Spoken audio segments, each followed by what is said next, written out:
Muito bem, gente, nós vamos começar mais um podcast do AP Luciano Vicente, sou eu mesmo, e hoje nós vamos bater um papo, seguindo aí a nossa linha, falando sobre saúde. Estou tendo a honra aqui de receber um casal que trabalha numa área, para mim, extremamente nobre e importante. E eu vou deixar que eles se apresentem, que eles não só falem o nome, mas falem quem eles são. E depois eu vou perguntar para um deles assim, porque o cara você não tem noção para conseguir a agenda dele. Porque ele não para. Cada dia que você liga, ele está num canto. Ele não sossega, né? E além de tudo, é pastor. Olha bem. Doutor Fabiano, se apresenta aí para nossa turma. Seja muito bem-vindo. Muito obrigado por ter aceito o convite. E ainda veio acompanhado. Trazendo aquela que fica do seu lado em todo o tempo. Que entende da ausência e quando está junto incentiva. Né? Posso, Luciano, obrigado. Foi uma alegria muito grande estar aqui. Quando a gente tem esses convites, a gente vê que a gente pode organizar melhor a agenda da gente e descobre que, né? Ainda tem tempo. Tem tempo. Eu sou médico, né? Atuo na área de ginecologia e obstetrícia, mais na área de obstetrícia, de gestação, né, parte de gestação de alto risco.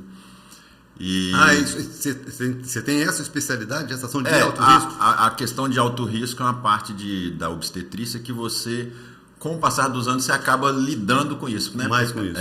Eu trabalho já desde sempre. Então eu mandei uma ovelha para vocês esses dias lá, não foi à toa, não. Verdade. Ela esteve conosco lá nos plantadores de cana. Eu trabalho nos plantadores de cana, que é a maternidade de alto risco da região norte e noroeste do estado. Então, sempre trabalhei lá. Então, essa questão do alto risco, da gestação de alto risco, é algo que com a prática e buscando estudo, nesse congresso, esses detalhes, a gente vai vivendo essa área da obstetrícia, né? A gestação de alto risco, que foi sempre onde eu vivi. E também essa parte de aula, né? Eu também trabalho como preceptor de obstetrícia prática na Faculdade de Medicina de Campos e na Uniredentor. Né? Então, é obstetrícia o tempo todo. É gestante, é barriguda o tempo todo. Daqui a pouco nós vamos falar dessa agenda. Apresenta aí a esposa. Juliana aqui, minha amada enfermeira obstetra, né, amor?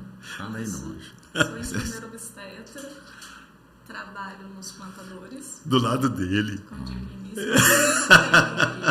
Deus quer me mostrar a submissão de todas as formas. É marido, pastor e chefe na maternidade.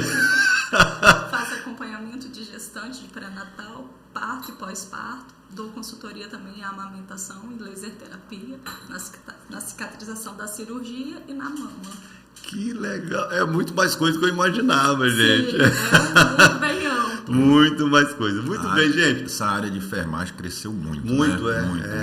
Muito. E eu acho que está mais valorizado. Pelo menos a impressão que a gente, como leigo, tem, está um pouco mais valorizado. E isso vem muito somar mesmo, porque existe a necessidade dos médicos, principalmente, entenderem essa questão de multidisciplinar, né?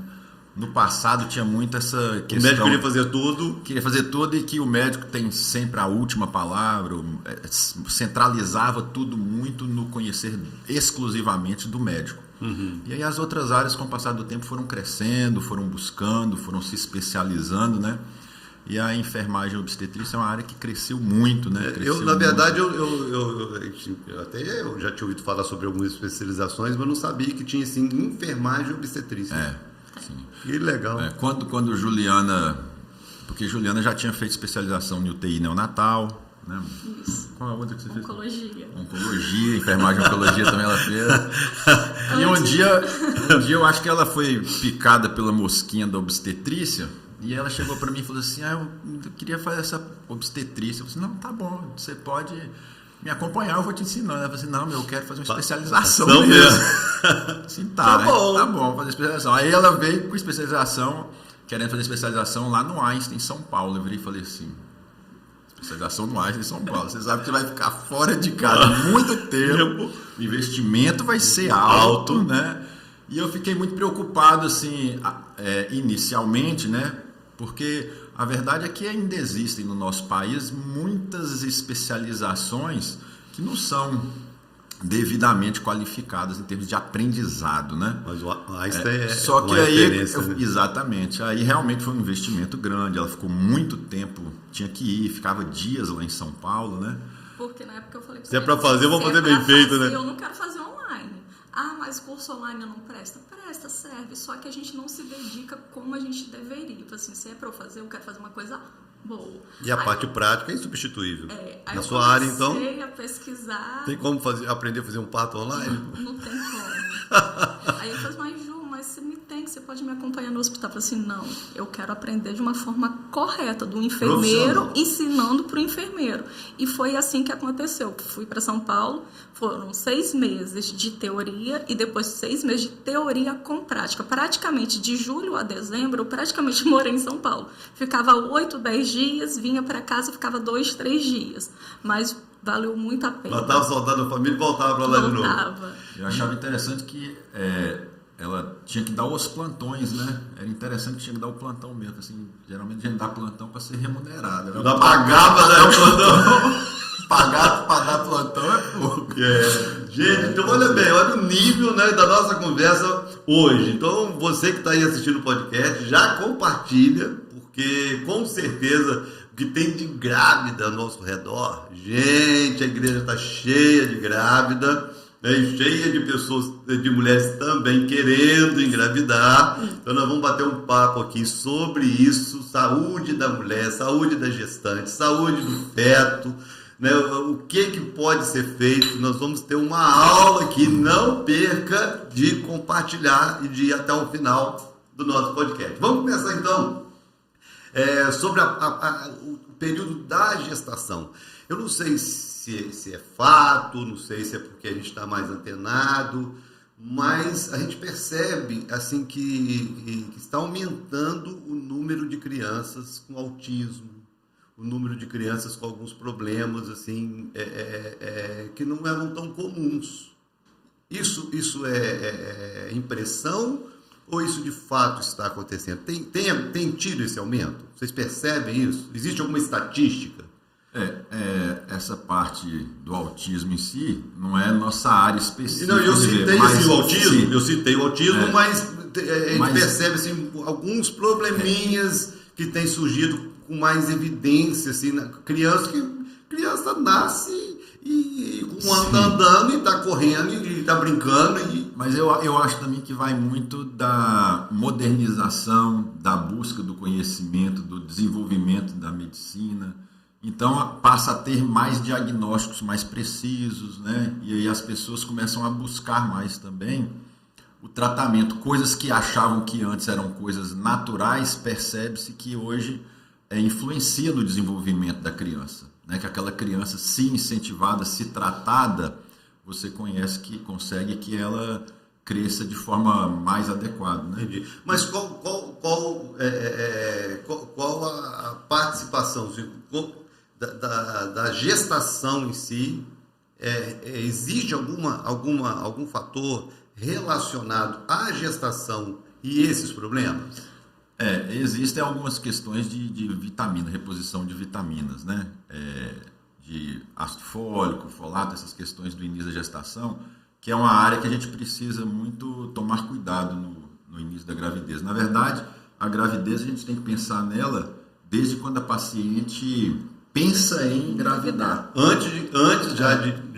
Porque a paciente, quando ela pensa em engravidar, ela já deve procurar o ginecologista dela. Porque, na verdade, precisa de uma preparação desse organismo. Então, vai receber um novo corpo. Isso, né? Porque na gravidez vai ter uma série de alterações no organismo.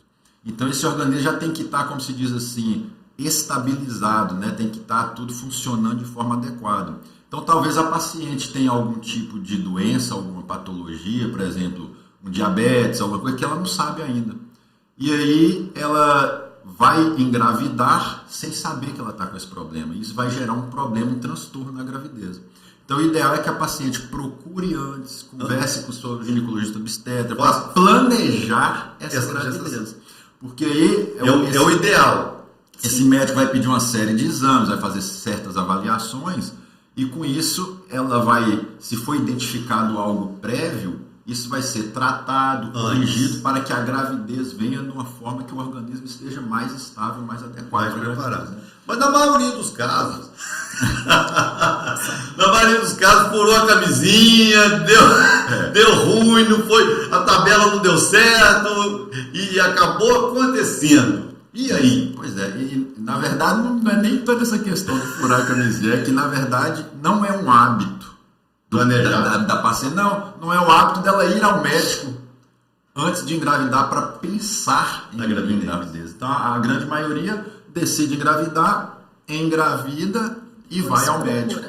Né? E o certo seria para se preparar antes. Né? E aí quando já chega no consultório, quando já chega para o pré-natal, ela não fez esse preparo antes, então precisa realmente orientar a respeito de alimentação, mais proteína, tomar cuidado, por exemplo, tem muita gente que gosta de comida crua japonesa, que tem que evitar,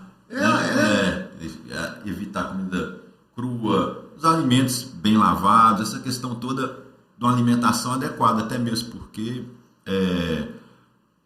a obesidade, como sempre para todos, né, mesmo quem não está grávida, é uma coisa que traz consequências, né, e isso dificulta também na gravidez, né, a alimentação. A gente sempre ouve assim, todas as vezes que vai falar de alimentação, independente se é para criança, se é para uma gestante, a gente sempre ouve que o grande vilão é o tal do refrigerante. A gente sempre ouve isso.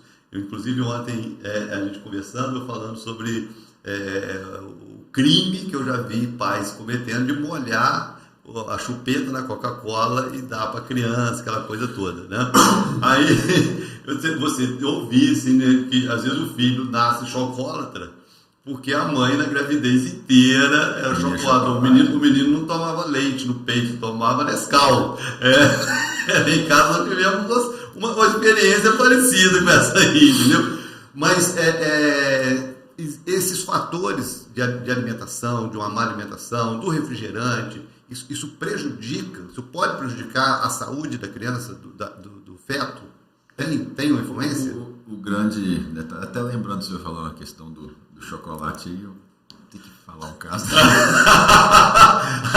Gente, eles vão confessar o crime aqui, ó. A primeira gravidez de Ju assim, extrapolou, né, amor? Só um pouquinho. Eu chegava às vezes no plantão em casa, tinha metade de uma pizza e metade de um hambúrguer. Aquela moça não podia se escolher. Só um, não. Não, o desejo era de comer os dois. E era só carboidrato. O meu desejo da primeira gestação foi só comer carboidrato. Eu não sou fã de macarrão, mas o meu almoço todos os dias era macarrão. E eu gostava muito quando eu ia pro plantão que eu conseguia pedir hambúrguer e pizza. Ele de plantão você estava livre. Só não pode falar que você é esposa de obstetra. A segunda gravidez ela foi mais saudável. A primeira foi assim. Desesperador quando eu chegava em casa e via a geladeira. Meia pizza, meia hambúrguer. Não sei. Mesma noite, mas é isso. Então, assim, a questão... Mas tem uma influência dessa alimentação? Na saúde do feto? Porque vai desenvolver problemas na mãe que vai gerar consequência para o feto, né? Por exemplo, o diabetes mesmo é uma coisa que vai fazer com que o feto cresça demais. E essas doenças todas influenciam a placenta, que vão influenciar o feto, né? Então, traz riscos não só para a mãe, mas vai trazer para o feto também. Essa coisa do crescer demais, a gente sempre ouviu assim, os pais orgulhosos, meu filho nasceu já quase que andando com barba, com 5 quilos. Isso não é saudável, a criança que nasce? Porque geralmente... Como é que é isso? Explica isso para nós aí. Porque a gente que é leigo, a gente fica, a gente fica querendo saber, nasceu com quantos quilos? Nasceu com 6 quilos. Porque aquele grandão é bonitinho, é bochechudo, né? Assim. Mas não significa que seja saudável. Porque normalmente esses bebês que crescem tanto assim, é óbvio que um pai muito grande, uma mãe muito grande, vai ter o filho grande muito também, né? Exatamente. Mas esses bebês que geralmente nascem muito grandes, mais de 4 quilos, os bebês às vezes com quase 5 quilos, é bem provável que essa paciente teve um diabetes, teve algo que fez com que esse bebê crescesse demais, né? E isso acaba gerando certos problemas. A gente costuma falar que esses bebês grandões que acabam nascendo assim, costumam costumam ser, esse bebê ele acaba sendo mais de risco do que aqueles que às vezes passou a gravidez toda, às vezes uma mãe hipertensa, que acaba que a placenta tem uma certa dificuldade de nutrir o bebê e o neném, às vezes nasce pequenininho, magrinho. Mas nas mães... É como se já tivesse assim, acostumado a gravidez toda com pouco oxigênio. Então, na hora que ele nasce, ele já está acostumado ao difícil. Aqui fora para ele tá bom. Agora, já esses outros grandão, geralmente eles são mais frágeis, né? Eles são mais frágeis e a gente acaba vendo isso. O João Pedro, quando nasceu... Nasceu com esforço respiratório e fez João Pedro, meu primeiro filho, nasceu. Mas eu não tive diabetes e nem hipertensão. Eu tô lá no nasceu 4 kg 150. Nasceu grandão. Nasceu, e 54 centímetros. Mas e aí? Eu até acho que Juliana não teve o diagnóstico laboratorial, mas eu acho que juntando... Hoje que a gente olhando para a história para trás, né? O que aconteceu. Dos hambúrgueres. Eu até acho, eu diria hoje que ela teve um diabetes gestacional subclínico, assim, que tem temporário? Pode ter um diabetes temporário que teve depois? O diabetes gestacional, sim. Né? Porque a própria gravidez, a questão hormonal da gravidez, ela propicia o desenvolvimento do diabetes. Então, tem a doença que a gente chama de diabetes gestacional. Né? Ela desenvolve na gravidez e, após a gravidez, ela cessa. Ou não. O paciente fica diabético em definitivo. Né? Essas pacientes que têm... Igual a hipertensão também? Pode acontecer também. Tem a hipertensão gestacional. Não. No caso do diabetes, essas pacientes, às vezes, que ficam tendo filhos grandes, ela teve um filho com 4 quilos, outro com 4 quilos. Ela tem que, depois que parou de ter filho, ela tem que ficar de olho que ela tem mais tendência a ser diabética futuramente. Né? E essa questão do gestacional, como eu falei, que os hormônios da gestação façam com que a gravidez tenha essa tendência maior. E a gente vê ao longo dos anos os parâmetros que a gente usa para laboratório, né, que já são diferentes, os valores para gestante é uma coisa, para não gestante é outra, em relação ao diagnóstico de diabetes. A gente vê que a Sociedade de Ginecologia e Obstetrícia, de Endocrinologia, eles vão mudando para que você consiga justamente, por exemplo, igual o caso de Juliana. Quando ela teve nosso primeiro filho, ela não se enquadrava nos parâmetros laboratoriais de diabetes gestacional. Provavelmente hoje, com os novos parâmetros, ela já se enquadraria. É justamente o intuito de investigar mais mulheres. Porque via-se que nasciam bebês com características de uma mãe que teve diabetes, mas laboratorialmente ela não se enquadrava. Então dizia-se que ela não teve diabetes gestacional. Mas os parâmetros mudam. Pois é, e sim, aí mudou os valores laboratoriais. Né? Então passa-se a investigar mais pacientes, determinando o valor da glicose que dá. E com isso passou a abranger mais pacientes com a questão como se fosse diabetes gestacional. Né? Que você começa tentando tratar só com a dieta. Uma dieta específica para isso na gravidez e que com isso às vezes controla a glicose. Se com a dieta não melhorar, aí a necessidade de usar insulina. Né? A paciente às vezes usa insulina e no final uma pergunta de leiga, né? Na verdade, toda pergunta vai ser leiga.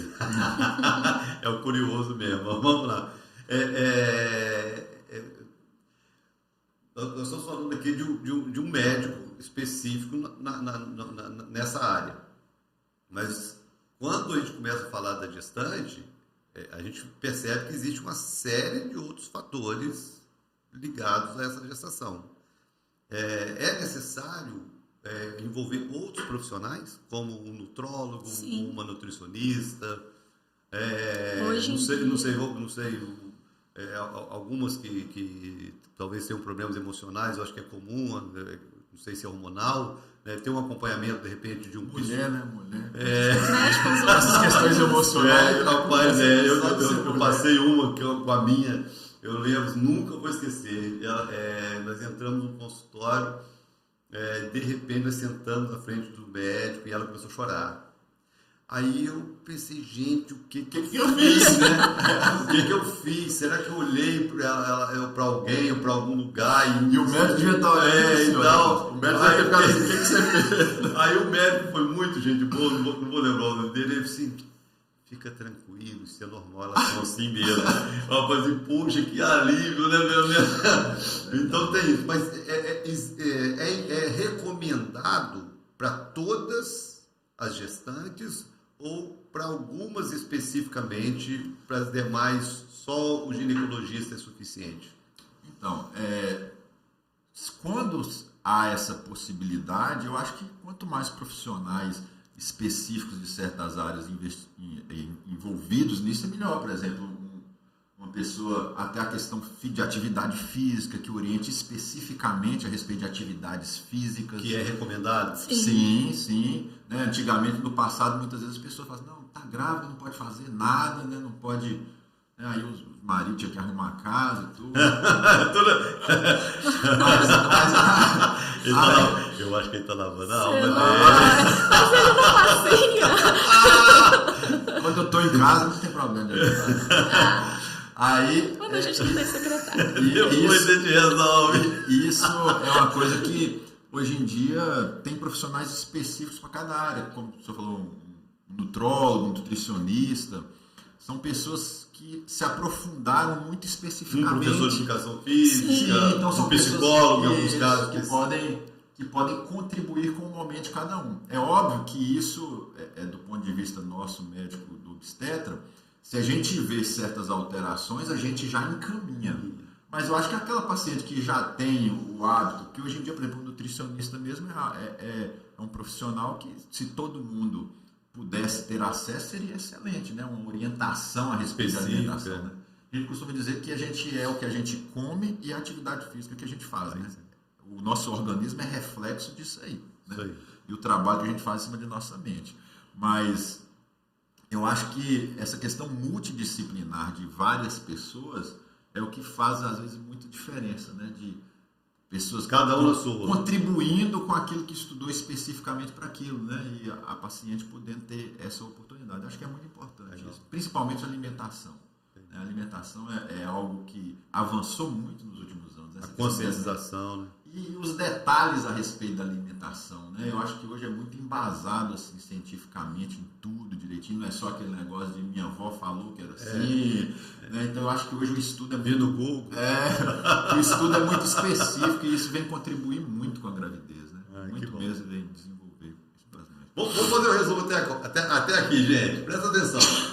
Então a primeira recomendação é planeje a gravidez. Não procure o médico depois de ter engravidado. O certo, o ideal, o mais saudável é você planejar já com o seu ginecologista, procurar o médico antes, já planejar, fazer todos os exames, programar isso, né, para que você já tenha uma gestação, início de gestação saudável. E planejar também financeiramente. Também, né?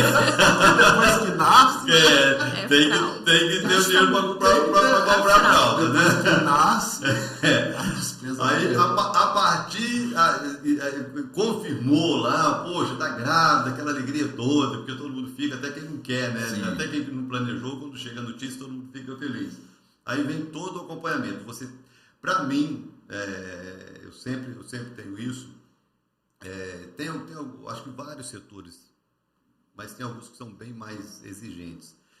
O profissional, além dele ser bom, ele precisa ser de confiança.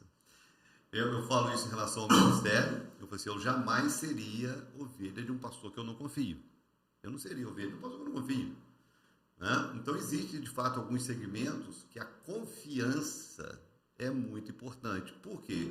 Porque existem muitos posicionamentos.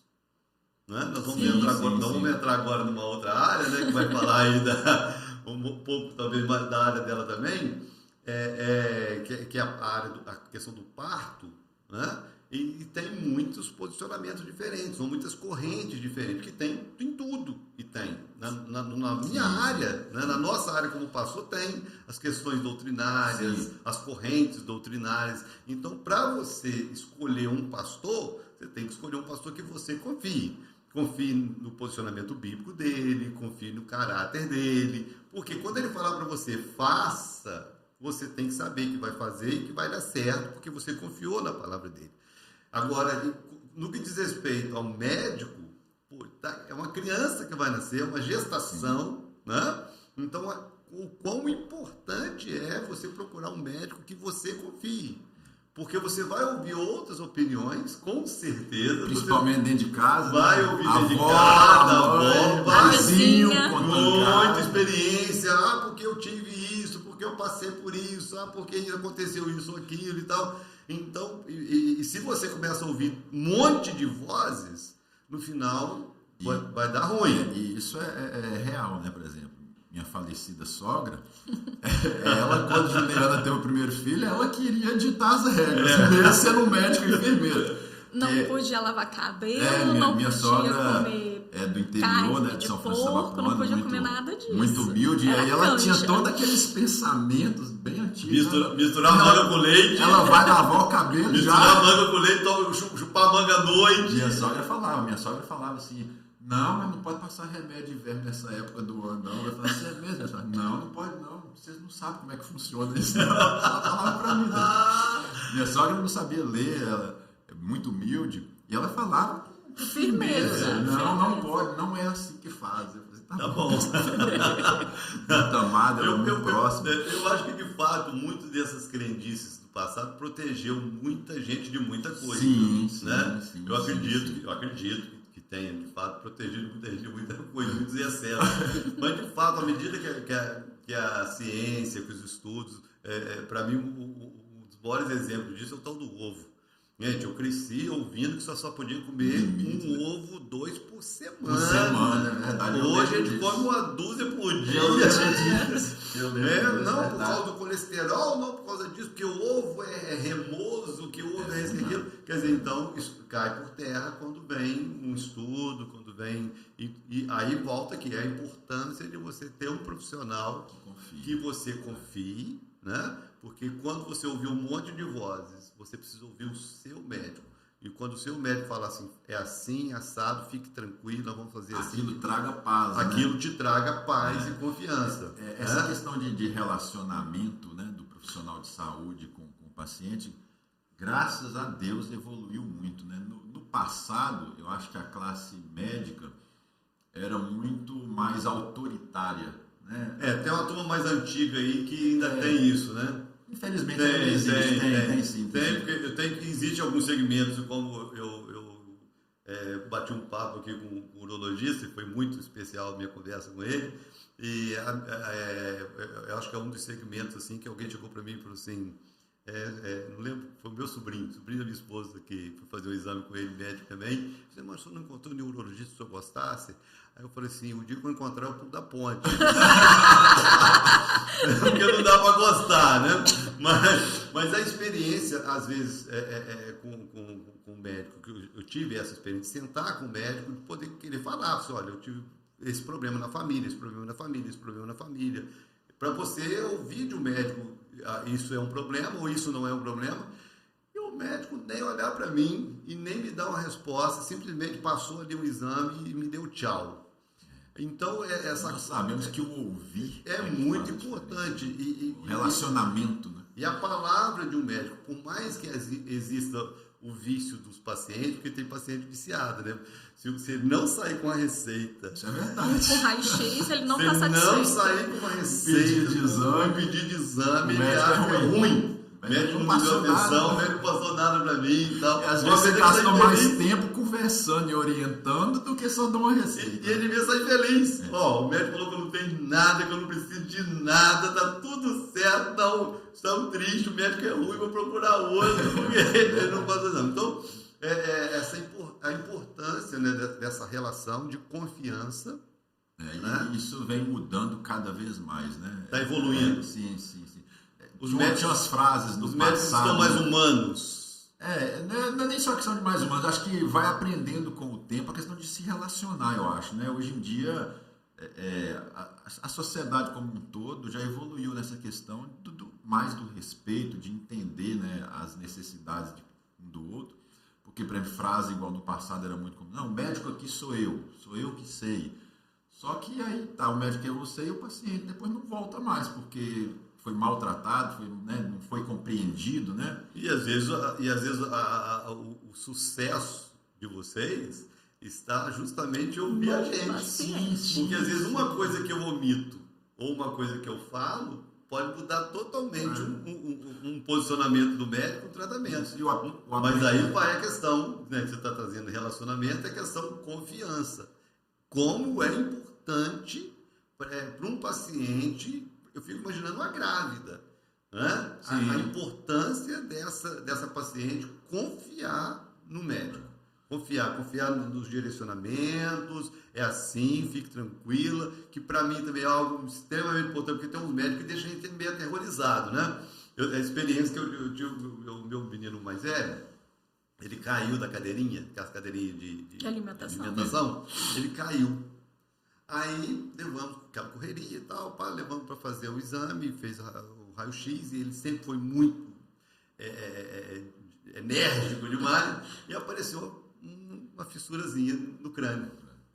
Aí o médico dele não estava de plantão no dia, nós levamos uma outra médica, a médica assim apavorou a gente que tinha que fazer uma ressonância magnética e tal, uma fissura, crânio, pá. Aí a gente fica assim, pai, né? Poxa, desesperado. Um traumatismo craniano, né? Num bebê, uma criança de não sei quantos anos ele tinha, devia ter 1 ano e pouco. Aí, mas calhou do médico dele estar no dia seguinte, não sei como é que foi, eu sei que nós levamos o médico dele olhou e tal. Aí, coisa boa, você ter um médico que você confia. Eu acho que foi o doutor Rodrigo, na época, o doutor Rodrigo falou assim, o trauma da ressonância vai ser maior que o trauma da queda. Ele é novinho, isso aí vai fechar, nós vamos acompanhar, não vai dar problema nenhum, ele é saudável, vocês só observem o comportamento dele, se ele vai ficar sonolento, deu todas as orientações e nos tranquilizou. Você sai do consultório de um médico desse, tranquilo, em paz. Então, a importância, né, de você confiar no médico. Então, uma grávida, né? Senta na frente de um ginecologista e vai, né? Sim. A importância de confiar. A medicina, quando a gente aprende, o começo de tudo é conversar com o paciente, né? O que a gente chama de anamnese. É história, é conversar com o paciente, o que está acontecendo, o que está incomodando ele, o que ele já viveu, quais as doenças que ele já teve. Então, isso, na gravidez, para a gente é importante. Faz toda a diferença. Toda a diferença. Quais os hábitos que ela tem, quais os hábitos alimentar, o que ela já toma de medicação, quais os problemas que ela teve de doença antes, como é que foram as outras gravidezes dela, como é que foram os outros partos. Tudo isso é uma coisa que é importante. A medicina, na verdade, começa aí, conversando com o paciente. Só que hoje em dia a tecnologia muito sedutora, né? Porque antigamente não existia tantos exames, nem tantas máquinas, né? Então o médico tinha que ouvir, pegar, examinar, e aí ele ia chegando no que a gente chama das hipóteses diagnósticas, né? Hoje em dia a sedução do diagnóstico por máquinas, por exames, e glória a Deus que existem essas máquinas hoje, né, que nos ajudam a complementar, porque o exame já se chama exame complementar. É para complementar o exame físico que o médico fez, a história que ele colheu. Então a história é o início de tudo. Se você não tem uma boa conversa, uma boa história, deixar o paciente falar, você não, como o senhor mesmo disse, vai perder alguns detalhes importantes que não vai ser investigado, né? Então na gravidez principalmente, faz toda a diferença como é que foi o parto anterior. E se é o primeiro, como é que... Exatamente, ou é o primeiro parto, algum tipo de doença que ela teve ou tem, né? Alguma questão óssea que ela tenha alterado. Então, uma série de coisas que a gente precisa... Alguma coisa que a gente precisa conversar. Cirurgias que ela fez, né? O paciente já fez cirurgias plásticas, o paciente que já fez, por exemplo, hoje em dia, cirurgia bariátrica para emagrecer. Tudo isso vai impactar uma série de coisas da gravidez. Então, é fundamental, desde sempre, conversar com os pacientes de forma... realmente conversar, porque isso gera essa confiança. E com o tempo, isso vem crescendo, melhorando. A importância disso, né? Para mim, assim, como paciente do outro lado, para mim, eu fico feliz de ouvir, porque eu tenho, no caso da minha esposa lá, tem mais médico na família que gente, né? E todo mundo resolveu fazer medicina. Então, tem lá uma casa lá que tem 4 filhos, 4 são médicos. Tem na outra casa, ela tem 2 filhos, 2 são médicos. Tem na outra casa, ela tem 3 filhos, 1 é médico. Tem na outra casa, ela são 2 filhas, 1 é médica. Então, tem mais médico que gente. Então, todo mundo é médico. É igual a família de pastor. Igual a família de pastor. Então, tem mais pastor do que gente. É por aí. E eu sempre que eu tenho a oportunidade de conversar, porque são sobrinhos, né? Sim. Eu vi bem novinhos, eu sempre falo para eles, como falo para as minhas noras, né? Que as duas estão estudando medicina, eu sempre falo para elas, não perca a sua humanidade por causa do seu profissionalismo. Porque você está acostumada a mexer com dezenas de pessoas, dezenas de grávidas, dezenas de partos, mas para aquela pessoa é único.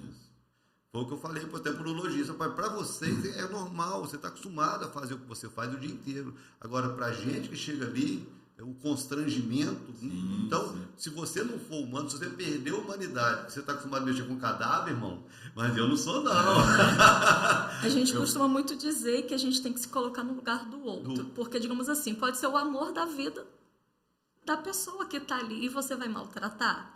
Digamos assim, eu poderia estar na situação contrária, ser paciente. Eu gostaria de ser maltratada. É esposa de alguém, é mãe de alguém, é filho de alguém, é irmão. É o amor da vida de alguém. Isso aí, precisa ser bem tratado. Eu falo muito isso com os alunos lá, né? A respeito de que pra gente é natural a paciente ter que se despir, tirar a roupa e a gente examinar. Mas para ela tá tirando a roupa na frente de uma pessoa, de um homem, uma mulher desconhecida. Então eu falo muito isso, você tem que tomar cuidado.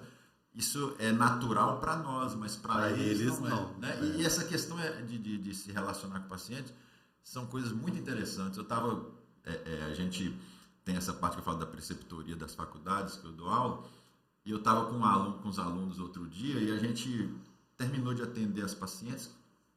A gente vê às vezes as pacientes que já ganharam bebê, né? Ganhou o bebê num dia, no outro a gente vai examinar e ver como é que tá.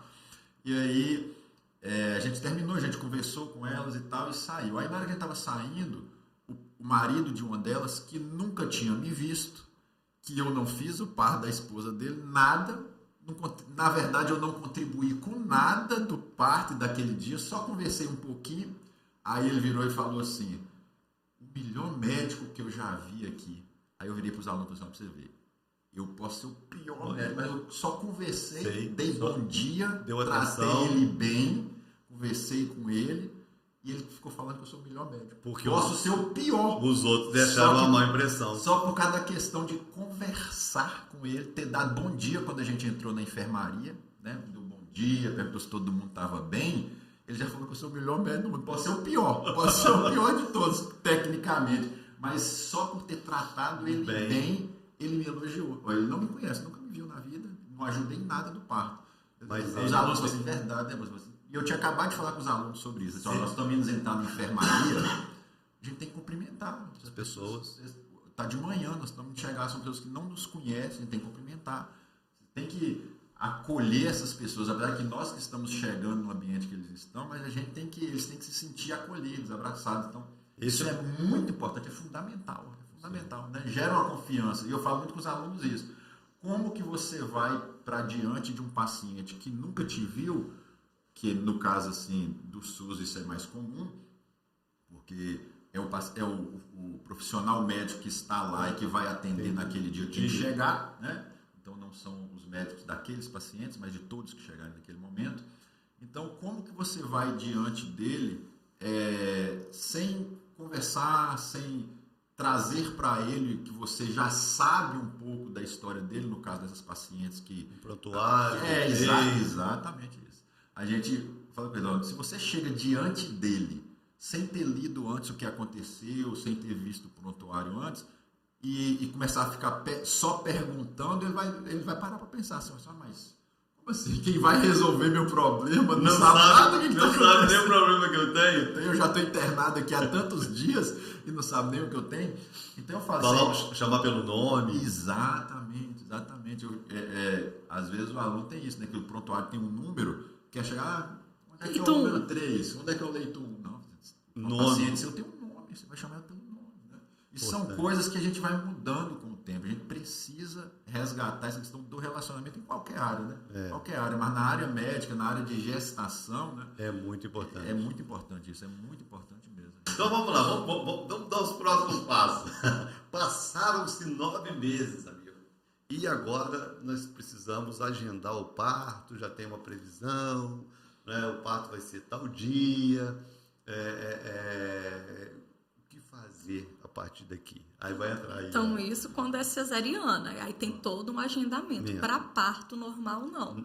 A gente tem assim a DPP, que é a data provável do parto. Mas existe uma expectativa. Isso, a DPP, a data provável do parto, que é 40 semanas. Mas a gestação pode chegar até 42 semanas. Se dentro dessas até 42 semanas não der nenhum sinal, a gestante é internada. Aí a gente vai fazer toda uma avaliação para ver se vai tentar uma indução do parto ou se vai ser uma cesariana. Entendi. Essas questões hoje em dia... Agora, tem indicação, assim, a paciente tal... não, já vai ter que ser cesárea. Vai ter que ser cesárea, não deve tentar um normal, porque de repente tem algum risco. Tem coisas específicas. Mas existe isso? Existe. Por exemplo, uma paciente que já teve várias cesarianas, então ela apresenta um risco maior de, durante um trabalho de parto, ela ter uma complicação, por exemplo, o útero romper, né? Porque ela já teve várias cesarianas, então aquele útero já foi cortado diversas vezes e a capacidade dele de resistir a uma contração para expulsar o feto fica debilitada. Então, é uma paciente, quando já tem várias, o ideal é que você continue com a cesariana por causa do risco que ela tem de ter complicações. E aí vai, se você já está numa gravidez que aconteceu algo, que o ultrassom já está dando que o neném já está com 5 quilos. Não vai sair fácil, não. Não vai ser uma coisa simples de nascer por parto normal. Então, são coisas que algumas patologias, né, que a gente já sabe especificamente que há necessidade, né? Algumas malformações maternas ósseas que impeçam, por exemplo, que o feto passe pela bacia da mãe, né, pela pelve. Então, existem algumas coisas, sim, que o obstetra, durante o pré-natal, já identifica, e aí a gente volta na questão de conversar e da história, porque algumas coisas vão ser identificadas no que já aconteceu com essa paciente. Coisas que no passado aconteceram com ela, que agora vão impedir ela de ter um parto normal. Mas a gente ouve, assim, muitos casos, assim, aquele que tu me disse, né? Mas os médicos não gostam de parto normal. Isso existe? Tem um motivo? Como é que é isso? A questão vai muito assim... Porque é mais complicado. Questão de tempo, demanda mais tempo. Porque uma cesárea, eu estou falando pela experiência que nós tivemos lá em casa, que os dois foram cesárea. Marcou, acabou. Foi lá, anestesiou e tirou e está tudo certo. Já o parto normal não, já demanda tempo. Aí esse tempo que demanda tempo do médico, demanda tempo da equipe. Então aí a gente vai ter que separar algumas coisas. Por exemplo. Tem médico que pula fora? Então, com o passar do tempo, nem todo médico se dispõe mais a estar disponível para, por exemplo, receber uma ligação de madrugada, esse tempo para acompanhar o trabalho de parto. E aí a gente está falando da questão da medicina privada, né? Plano de saúde e tal. Nem todo médico vai se dispor mais a questão de acompanhar. Porque realmente, para o parto normal, você combinando com a paciente, você vai ter que dispor, inclusive, as datas. Porque a paciente, a partir de 36, 37 semanas... Já pode em qualquer momento. Isso. Então, você, por causa de um parto, você já vai reservar aí, no mínimo umas 3, 4 semanas de sua vida para você ficar na cidade. De sobreaviso. Então, isso são coisas que nem todo mundo mais deseja. Pensando até as 42, de 37 a 42, são 5 semanas. 5 semanas é um mês e uma semana. Por causa de um parto. Por causa de um parto. Se você tem várias, então você acaba reservando o tempo todo. Então, isso é uma coisa que, com o passar do tempo, muitos colegas já não se dispõem mais à questão do parto normal, até mesmo por essas questões. Então, não é tão simples. Não, é importante a gente falar isso, porque às vezes a gente ouve lá da paciente, né? A gente ouve muito, às vezes, porque o médico não tal. Então, tem que, de fato, ver o lado do profissional. Não é tão simples. Porque não assim. É só o dia do parto. Para elas é o dia do parto. Mas para nós, a gente tem que resolver um mês por causa daquele parto. Por causa de um parto. Como você tem várias pacientes. E foi aonde que as enfermeiras obstetras cresceram. Né? Também por causa disso. Porque nós, enfermeiros, nós podemos acompanhar o trabalho de parto nas casas. Então, a paciente fechou com a Tipo enfermeira. médico da família? Assim, Isso, parecido com esse processo? mais ou menos isso. Digamos assim, a gestante entrou em trabalho de parto 1h da manhã. Ela liga para a enfermeira, ela não liga para a médica. Ela liga para a enfermeira, passa como que ela tá, aí a gente fica monitorando. Quando chega um certo tempo, ela fala assim, não estou mais aguentando. A gente vai à casa da paciente e examina. Se ela já tiver com uns 3, 4 centímetros, a gente vai ficando, acompanhando, ouvindo BCF, botando ela para fazer exercício, onde também é muito importante ter uma doula que nos ajuda nessa questão de massagem, de botar para fazer exercício, vai passando toda uma orientação para ela. Quando chega numa certa 6, 7 centímetros, até a gente chegar no hospital, fazer a internação, liberar quarto, a paciente já está quase parindo. Aí o médico chega. Aí o médico E se não chega. der tempo? Você dá de seu jeito. Aí, geralmente nós enfermeiras, principalmente as que trabalham nos plantadores de cana, né, onde a gente tem a prática, a gente acompanha o parto, a gente não faz parto, a gente acompanha e a gente Mas recebe. se acontecer, vocês estão preparados? Sim. Se acontecer, Acontece. é igual bombeiro. Igual bombeiro. Esse tempo atrás, Porque não somos nós que fazemos, é a mulher. mas esse tempo atrás nós vimos acho que foi um PM que acabou socorrendo uma mulher e tal, e a mulher entrou no trabalho de parto e ele teve que fazer. Imagina a loucura. Eu tenho você, né? Eu vou ligar, se você não atender, eu tô lascado. Eu tô aqui, a mulher entrou, a cabeça apareceu, o que eu faço aqui? Monitora, quando tá bom que a gente chamada, que tá aqui, o que eu faço agora? É verdade. Tem essas coisas. Mas então a enfermeira obstetra está... Nós somos especialistas para isso. Habilitada, no caso de emergência, de realizar o parto, de acompanhar. Na verdade, não é só emergência não, apóstolo. Na verdade, nas instituições hospitalares, a enfermeira faz o parto. Faz a especialização, que no caso de Juliana fez no Einstein, é para aprender a fazer. Entendi. Na verdade, o parto de baixo risco, né? O parto habitual, que é o parto normal de baixo risco, a enfermeira obstetra aprende a realizar. Muito. E já desafoga o médico. Sim, ajuda nos plantões nessa questão. Hoje em dia, bom saber. Inclusive, vai estar na mão de um excelente profissional, capacitado, habilitado. Sim. Só que hoje em dia isso tudo como a gente fala, é uma equipe multidisciplinar. Né? As enfermeiras obstetras geralmente trabalham junto com os obstetras, uma equipe. Vai dando assistência em conjunto à paciente, né? Até mesmo que se acontecesse fugir do controle, a gente liga pro marido, atende aí, meu amor. De vez em quando acontece isso, que as gestantes vão para as consultas de pré-natal, só que elas ficam com vergonha de perguntar para o seu obstetra algumas dúvidas. Mas para vocês não tem vergonha. Juliana, fiquei sem graça de perguntar, é tão boba essa pergunta assim, não, mas o importante é você perguntar, é boba para você. Mas pra gente, a gente vai estar tirando... E vocês acompanham o pré-natal também? Também. Que interessante. Nós não somos conveniados ao plano de saúde, mas o plano de saúde faz um reembolso para a gestante de todas as consultas de pré-natal. Elas têm direito a 6 consultas de pré-natal pelo enfermeiro obstetra e também tem um reembolso do acompanhamento do parto. Entendi. Hoje em dia avançou bastante.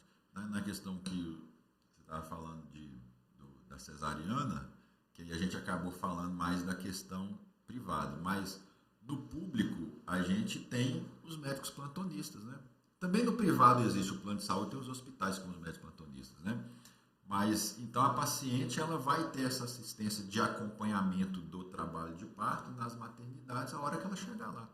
Então lá vai ter os médicos que estão no plantão, automaticamente se ele está dando plantão é que ele ainda está com paciência e se dispondo a fazer parto normal, né? Entendi. Então não é... E se der o horário dele, ele vai ser substituído ou começa ou termina. Aqui ele só sai quando o outro que vai entrar no lugar dele chega, né? E pega lá. Então essa questão do médico preferir o parto normal ou a cesárea são essas questões pessoais. No plantão isso já não vai fazer diferença, porque você já vai ter que estar ali 12 horas ou 24 horas. Então, se nascer naquele período... Se vai ser parto normal ou cesárea, para a gente não vai ter diferença no sentido que a gente vai ter que estar ali do mesmo jeito. Então, a questão das pacientes procurarem o plantão, ela vai ter o parto que é o adequado para ela, ou normal ou cesárea. Né? Agora, a questão da medicina privada é que ela tem que procurar o médico e conversar com o médico quando ela engravidar, se ele ainda faz esse acompanhamento do parto. Porque ela também pode fazer o pré-natal com o médico, E se for do desejo dela ter um parto normal e aquele médico não acompanhar, ela procurar um outro plantão do hospital. Procurar o plantão do hospital. Ou então, às vezes, o médico sempre foi o médico dessa paciente, teve o primeiro, o segundo filho, tá no terceiro, ela quer fazer o pré-natal com ele, mas aí depois ele vai indicar alguém que faça parto normal, porque ele não está fazendo mais. Né? Então, é uma questão de confiança e de estar conversando e esclarecendo. Né? Campos dos Goytacazes, como é a medicina nessa área? Nós temos aqui em Campos bastante ginecologista obstetra. E essa área de parto tem crescido muito, né? Tem sido muito divulgado. A questão das enfermeiras obstetras em Campos foi algo que cresceu nos últimos anos, né? A maternidade dos plantadores de cana já há alguns anos. Você está plantando em quantos hospitais? Não, porque segunda-feira ele está em Rio das Ostras. Presta atenção, isso eu já sei. Você não consegue falar com ele segunda que ele está em Rio das Ostras. Segunda-feira está em Rio das Ostras. Quarta e quinta ele está nos plantadores. Mas vamos lá, terça-feira. Terça em casa. Terça é o dia que eu chego em casa. Aí dá para fazer um podcast. Sexta ele está na linha. Já deu uma hora já? Ah, tá, mas tem um presentinho para vocês. Vamos lá da agenda. Segunda-feira. Segunda-feira é porque eu sou concursado no município de Rio das Ostras, né? Rio das Ostras. Então eu dou plantão lá. De 12 ou 24? 24 horas. De 24 horas.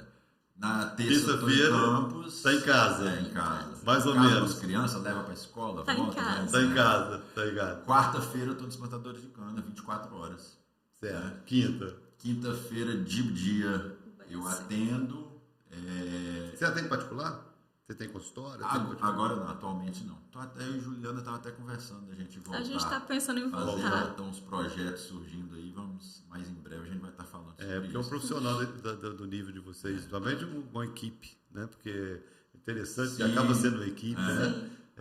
Eu também sou concursado da Prefeitura de Campos, atendo em posto de saúde, né? Na roça. Na unidade, nas áreas. Vai quinta-feira. Na área rural.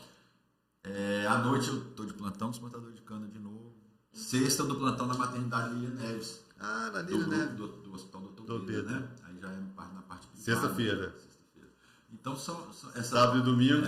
Essa parte de humanização de parto, olha aí. Gente, olha bem o que está chegando aqui. Eu acho que vai ter alguém que vai pegar as 2 canecas para ela. Eu acho que vai ser a filha. Porque tá recheada de chocolate e ela já comeu um pouquinho no pecado dela. Obrigado, vai ser obrigado do podcast aí. Todos dois adoram café. Aí, ó. Ela adora café. E chocolate é o nosso café.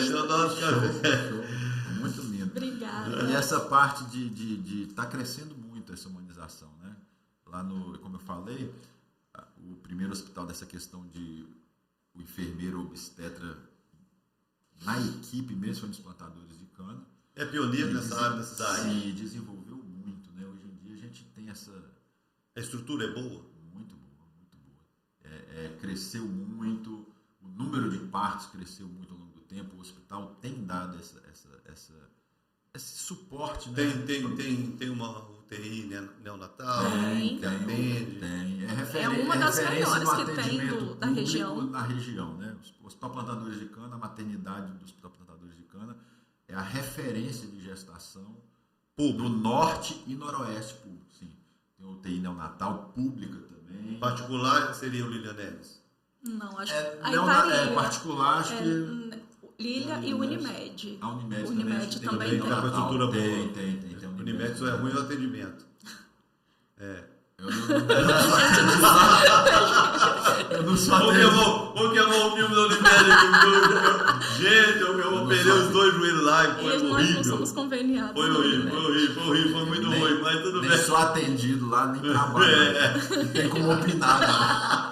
Bom, te salvei. Eu vou criticar.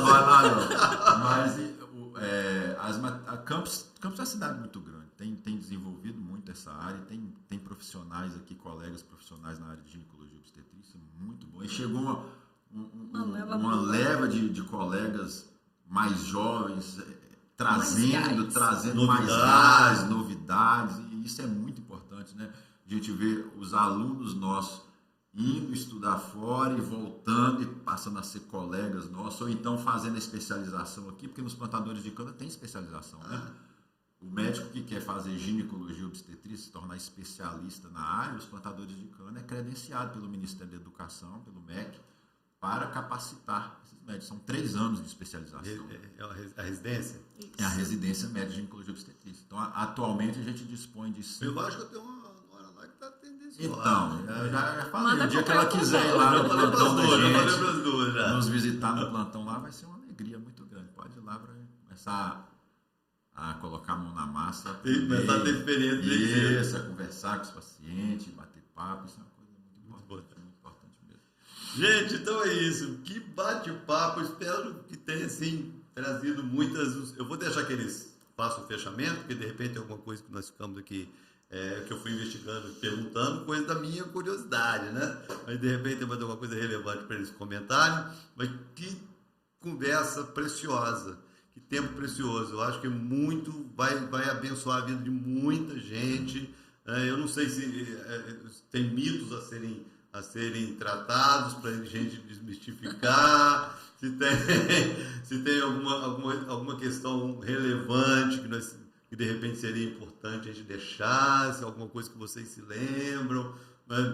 Eu achei que nós tratamos desde o momento da gestação em si, a questão da alimentação, a importância da alimentação, a importância de planejar antes de engravidar, a importância de ter um médico de confiança para acompanhar, uma equipe que acompanhe durante todo o processo gestacional, o parto planejado, o que pode, o que não pode, o que é indicado, confiar no médico quando falar, olha, você pode ser normal, você não pode ser normal, tudo, acho que nós falamos sobre tudo isso aqui. Tem mais alguma coisa?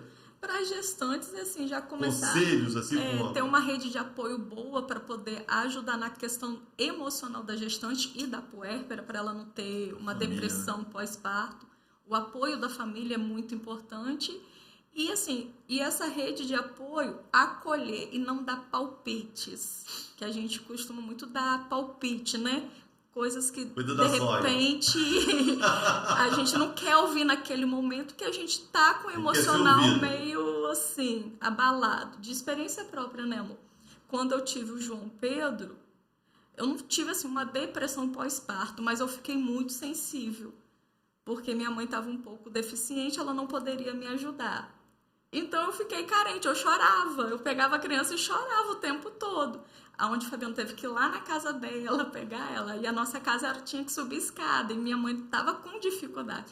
E ela teve que ficar uns 2 dias comigo para eu poder ficar bem. Tem coisa que só mãe faz. É só mãe. Eu acho também que as pacientes, muitas vezes, como o senhor me falou, a questão de Dr. Google, tem que tomar muito cuidado com as informações que buscam na internet, né? Ter essa liberdade de conversar com o médico, né? Orientação, porque às vezes vai na internet e pega informações que vai atrapalhar mais do que ajudar, né?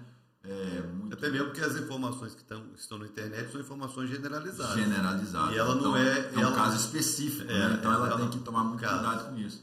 Principalmente essa questão também a respeito que se fala muito hoje de violência obstétrica, essas coisas assim, e esse é um assunto que as pacientes muitas vezes já vão com aquilo no coração porque ouviu história e acha que sempre vai ser daquela forma, né?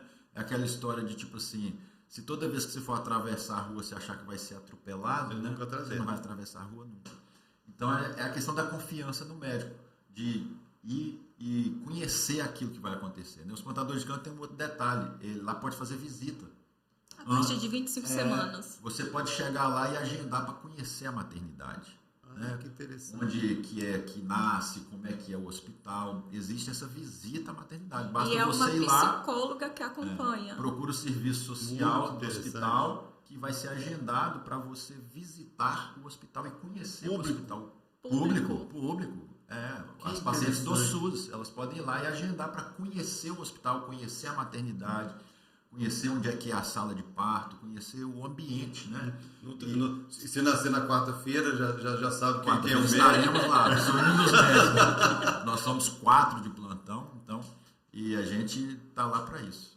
conheça lá, o hospital realmente é algo assim que vale a pena conhecer. Isso traz paz para a paciente, né? Se ela já vai conhecer onde ela está pensando de ganhar bebê, isso é uma coisa que vai trazer uma tranquilidade para ela. Já conhece o ambiente, né? Como é que funciona. E se o pai, se o marido participar, é melhor ainda, porque é uma pessoa que vai estar ciente do que vai acontecer, né? A família toda tem que estar envolvida na gravidez, né? Porque a paciente família crescendo. Sim, porque a paciente precisa desse apoio emocional, né? É fundamental. Família é tudo na vida da gente, né? É verdade. Que foi instituída por Deus para realmente ser a base de tudo na nossa vida. Né? Que bom. Muito bem, gente. Feliz demais. Muito obrigado pela disponibilidade de vocês terem vindo aqui para a gente bater esse papo. Espero que isso chegue muito longe e que seja assim, de grande benefício não só para as gestantes, mas para as famílias de uma maneira geral. E seria muito bom a gente, numa próxima oportunidade, ouvir. Não, o doutor está com consultório, está atendendo agora, está atendendo particular, está atendendo convênios e tal. Seria muito bom, porque pelo nível do profissional, pela experiência que tem, porque está na rede pública hoje atendendo esse monte de gente e tal, com certeza experiência muito grande. Seria extraordinário. Fala aí, meu diretor. Deu uma hora? Deu, cara? Vai ter que ter corte? Doutor, muito obrigado. Muito obrigado mesmo. Que tempo precioso. Por favor, dê uma palavra. Pode despedir, deixar a palavra de Deus como pastor também. Fique à vontade, você está em casa. Para a gente concluir o nosso bate-papo aqui. Obrigado. É uma alegria grande a gente poder estar aqui. A gente precisa dar esse tempo para a gente também, né? Ter esses momentos, porque na verdade quando a gente para bater um papo é um lazer, para a mente da gente faz bem. Faz bem. Eu não posso deixar de falar, né, na questão espiritual da gente. Eu acho que é a base de tudo de nossa vida, né? A gente entender quem nós realmente somos e para que nós realmente estamos aqui. Então assim, eu acho que eu além da questão de ginecologia e obstetrícia, a gente, pastor, acaba fazendo faculdade de teologia, eu fui fazer um mestrado nessa área também, e a minha tese de mestrado foi muito a respeito dessa questão de saúde e espiritualidade, né? Eu fiz uma pesquisa justamente a respeito da mudança do hábito de religião, de oração, né? Nas mães que tiveram bebês que precisaram ir para a UTI neonatal. E por volta de 97% delas mudaram o hábito de oração delas. Aquelas que nunca oravam passaram a orar, aquelas que já oravam passaram a orar mais. Então a gente vê que a vida espiritual é o que realmente nos sustenta, né? Nós temos um Deus que enviou seu Filho Jesus para que pudesse assim nos dar esse sustento verdadeiro, né? Em todas as áreas. Tem uma certeza que a gente tudo está sob os cuidados dele, quando a gente realmente escolhe ter essa ciência, essa certeza na nossa vida. Pode nada a acrescentar. Obrigada pelo convite, foi um prazer estar aqui com vocês, né? Até a próxima. Deus quiser, vamos ver uma próxima. Experiência boa.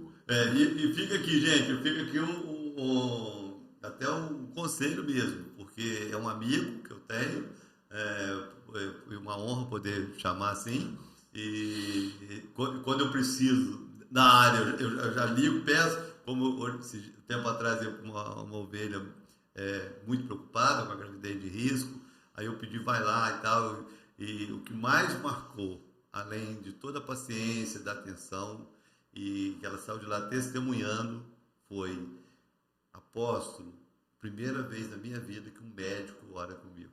Amém. Então ainda tem esse algo a mais. Obrigado, Deus abençoe vocês. Amém. Deus te abençoe, compartilhe aí o nosso podcast para que ele possa chegar mais longe, né, e abençoar mais vidas. Fique com Deus e até a próxima. Tchau, tchau.